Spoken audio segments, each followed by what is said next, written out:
Vanakkam, Namaste, and blessings to everyone. This is Dr. Bhairavi Balasubramanian, PhD, the Sky Priestess.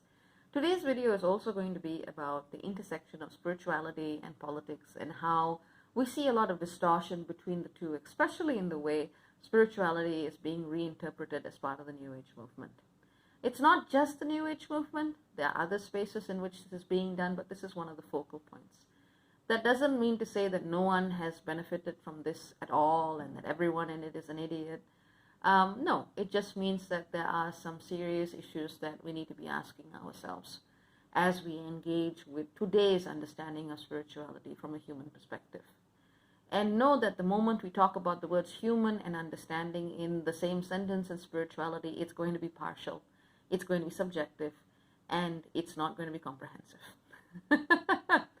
So one of the things that I find that when I actually talk about things that are controversial or challenging, or even if I don't directly talk about them, as today I shared this beautiful, powerful poem about indigenous and African American women feeling as though their traditions are being claimed in a disrespectful way by the descendants of the people who colonized them and forced them to, die, become slaves, disown their own religion in the first place. And they found this to be really, really disrespectful, especially when they say, please don't do it. And they get met with New Age statements like, we are one, or, this is my version of social justice, or, I am the descendant of the whatever that did whatever. I don't even want to get into it, but it's all kinds of denials and justifications coming up when marginalized and disempowered, structurally speaking, marginalized and disempowered identities come out and say, hey, we don't like what you're doing with our culture. Now, I really do not believe that we are all one, not in the way that people use it, because at a spiritual level, yes, we all come from the same source. We are all interconnected by very subtle holographic resonances, but we are not all one at a practical level. Like all the individuals who may say, let's take a very controversial example. People wear Native American, or I should say First Nations headdresses at festivals and parties. And this is something that has brought a lot of grief for a very long time. And would any one of these people, citing the law of one and that it's okay because we're all the same anyway, would any one of these people give members of that community land, resources, greater political representation? Would they actually do anything practical to empower their daily life? No. They just use the line whenever they want to wear their culture as a costume. And that's actually a very nice phrase that I read whilst reading an article today that talked about how a music festival in San Francisco is banning the wearing of those headdresses for fun reasons, because it's just not fun. It's not a playful thing. So when someone cites the law of one at you, you really got to ask them, well, are you actually willing to help this person's physical circumstances in life change? Because we're all one, right? Does that make your bank account one? I don't think so. So when we talk about the law of one to justify some acts of appropriation, and when asked to be accountable for it, say, well, that's just not practical, that's just not real. There's a double standard or a double speak that's happening there. And this is a good tactic that you can use when someone uses that line. Another defensive response that comes up is to say, there is no black and white. You're putting us versus them. Also bullshit. Whilst I'm not saying that there is something, yes, we can group human beings into different races, but we all do come from the same general biological origin. This is true.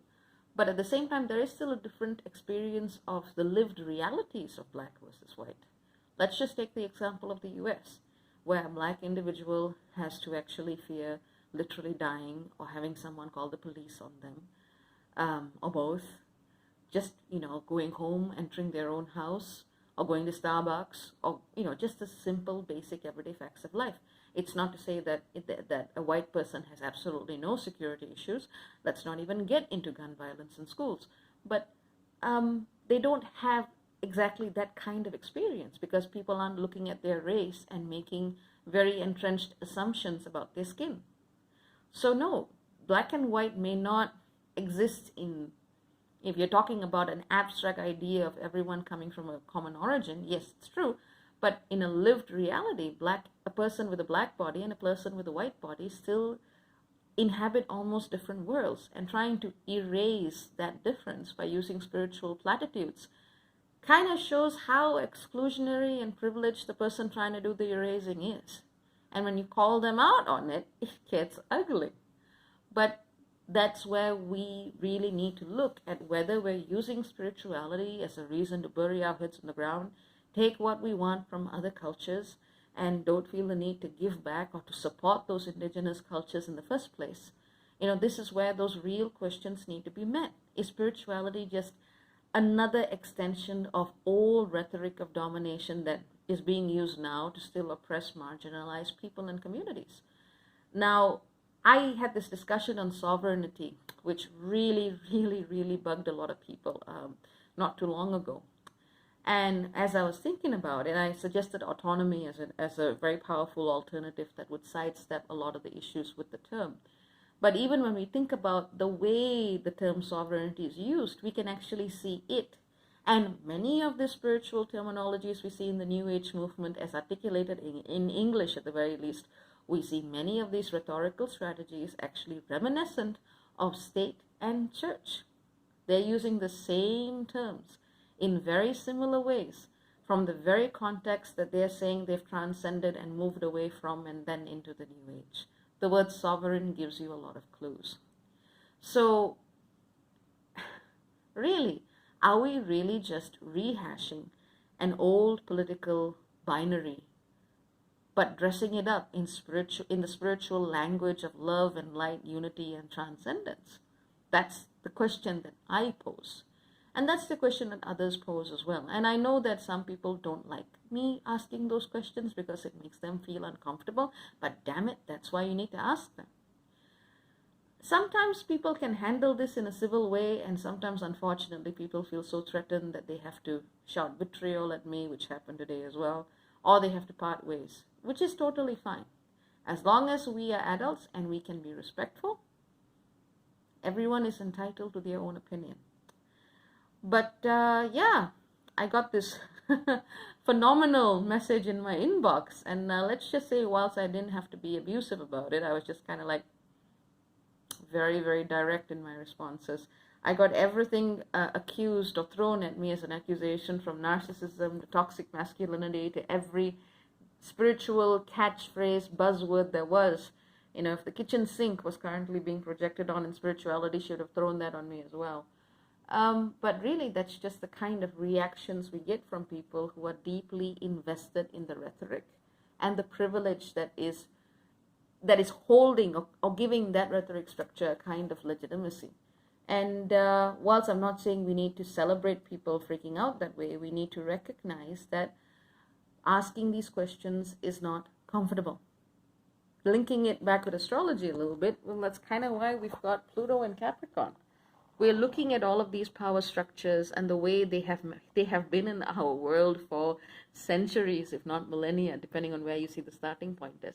We're literally having the same issues with words and the same issues with who uses the words, how, when, and where that we've had for a long time. None of these debates are new. They're still being recycled. If we're really talking about a transcendental spirituality, we need to be able to handle the criticism and the self-reflection needed to see where and how we're playing into old models of power, just using a language that we can use to justify pretending that we're above it all. And that's why the intersection between both of these worlds is so important to think about. So that's what I have to say for today. And I'm going to link that poem that I was sharing today on the same topic, beautifully written, very provocative reactions, but certainly food for thought and nourishment for the soul to experience and grow through. And yeah, that's about it. Take care, many blessings. Keep thinking, keep feeling, keep expanding, keep willing to transcend the mistakes of our predecessors. Ciao, ciao for now. Bye-bye.